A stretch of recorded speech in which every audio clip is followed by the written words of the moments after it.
Welcome to DeveloperMonkey update number 2. In this update I'm going to be talking about the changes to DeveloperMonkey, a DeveloperMonkey content poll that I've recently released, and my work on the PHP video tutorials website.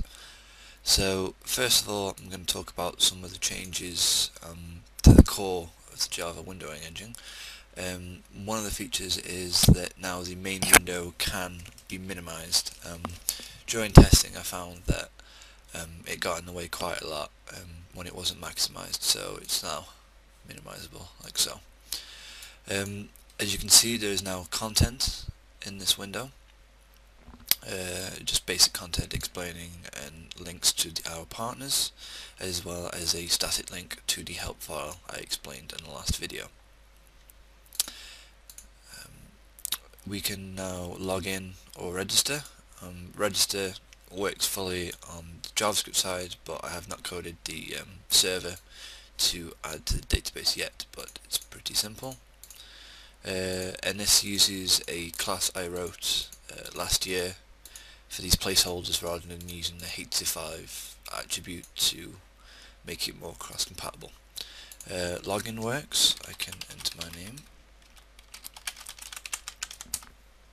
and log in. As you can see, the background has just changed. This feature works, but once we go into alpha release it won't be available to users just yet, as emphasis has been put on the content rather than customization at this point. Before we get to these customize settings dialog, I'm going to show you the articles and videos view. So if we click articles, we have a grid view. At the moment it shows 2 articles, 2 columns, 1 row, and we can drag it to then go to page 2, and we've got page 1 here. Similarly we have this for videos, but it shows 3 rows and 1 column, and we drag vertically. These are loading content from the database, and I have some test videos. These are the videos from Java Video Toots, the new lessons, so I can click play video and it will open their new video. I can also load them in the DNN and the window will show accordingly. If we go back to articles, similarly click view articles, view article again, like so. Links currently does nothing but does use a grid setup as well, and applications is completely empty. If we load our article setting and click on this button here, there is a user settings dialog where we can change how many rows and columns show for each one of these pages. Let me just open an article as well as the DNN and minimize this. As you can see, the taskbar is now actually in a different position, left going up.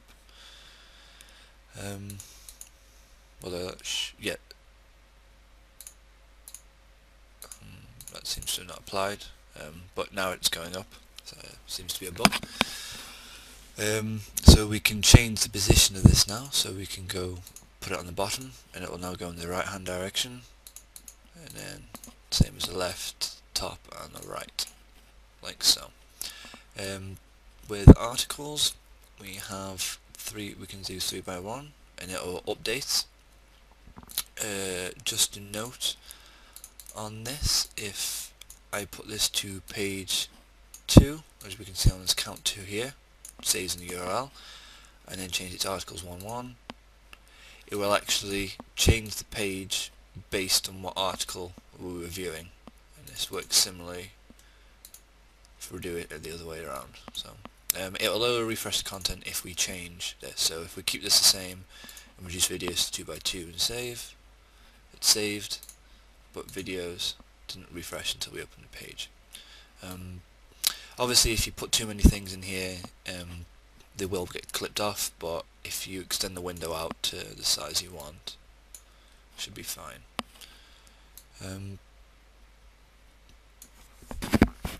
So that's that. Also additionally, I now have it, we've just logged out, that if I minimize this main application, its child window will go with it and restore with it. And I talked about if we refresh the page, everything is saved.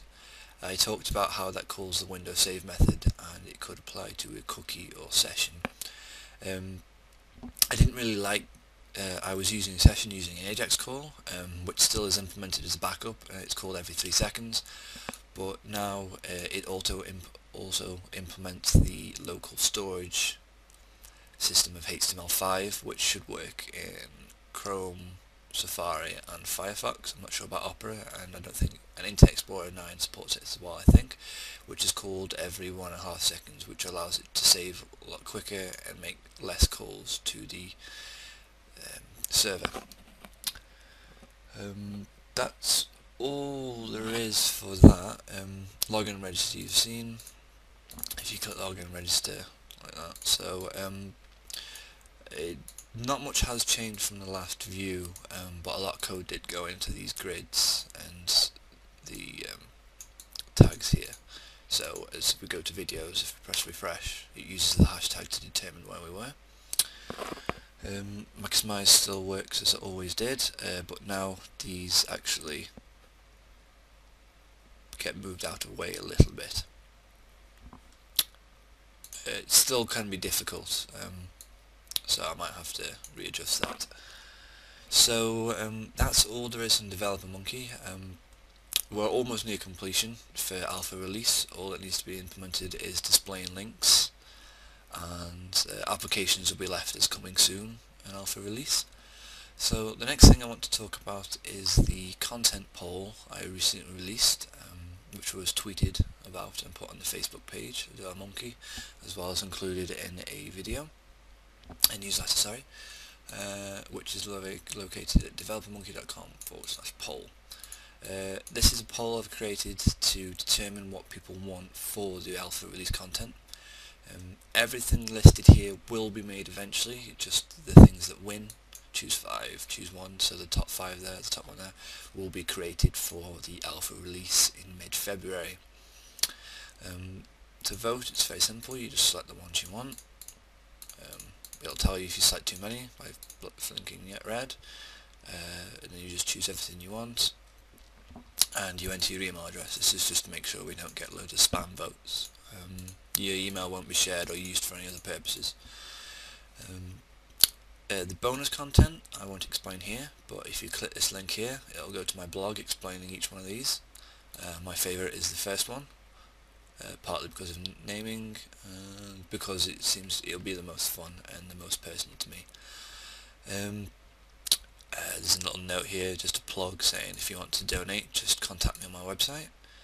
And right now I have actually included the ability to view the results, so you can click this link here, or you can go to /results, and it will list the current results.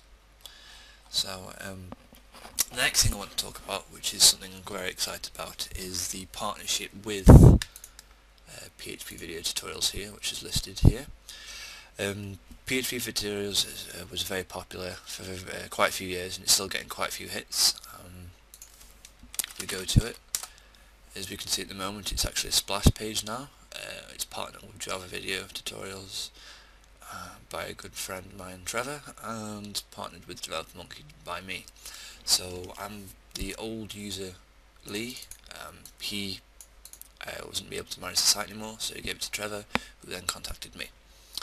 So when we were talking about our ideas for this, we thought of DNN, something I implemented, and thinking something like that would be beneficial because it's new and it's somewhat to get thing. So I've been working on that as well as DeveloperMonkey, and what we've come up so far is this thing here.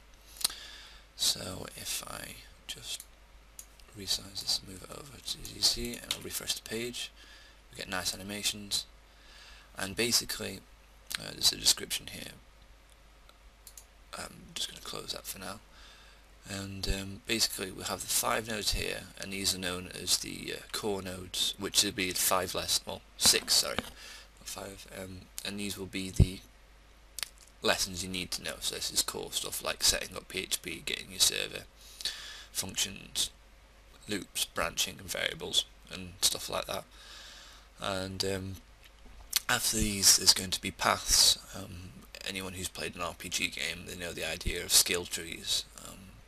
Elder Scrolls is one that came out recently that uses a system like that. But basically, these wouldn't usually be linked here.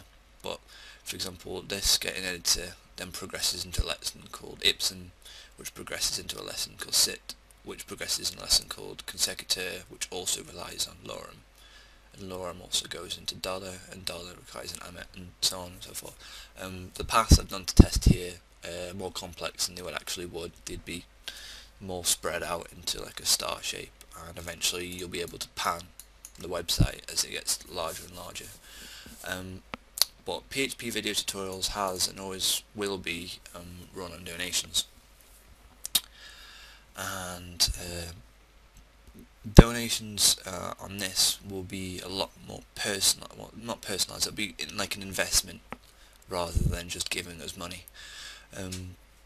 In which when you donate, you can choose to put that donation into a specific path, and then each path will have a node that's making progress, and when it hits say $10, we'll then start recording or release, if we've already recorded it, a new video for that path. So say we have a path all about MySQL, and we have a path all about sessions and cookies and all that, and you prefer to learn more about databases and more advanced things rather than sessions and cookies, so you'll donate and click on the databases node, and it'll do that, and then if you donate a lot it'll carry over, and then we'll have to record more tutorials for that one. So I think it's a good system. I'm not going to say this is the final look or the final system. It's got a lot of work to be done on it, but this is just a proof of concept. I'm still working on it and talking about it with Trevor, but that's all I want to talk to you about. A short update, I know, but hopefully there'll be a lot more fun stuff to come, and I should be getting new recording equipment and new microphone this month, and I should be able to, once the poll's complete, be able to start recording. I might start recording some articles now because JavaScript seems to be the top as well as PHP, and I don't think that's going to change anytime soon, so I might start recording, writing some articles for that. One final thing to note is the content that won't be available in the alpha release of DeveloperMonkey is you won't be able to submit anything yet. The alpha test is mainly going to be a way of me to kind of maybe bring the user interface to people, find any bugs in that, see if people can navigate it easily, see if they can use the articles correctly, and if the content works for them. Beta release will then start implementing more features for the users, like profiles and the ability to submit content and write your own articles, as well as having the article creator working a lot better. So thanks for watching. As in my last update, I look forward to hearing any feedback. To contact us on Twitter, comment on our Facebook page, or in the comments in this video if you're watching it on YouTube. Thanks.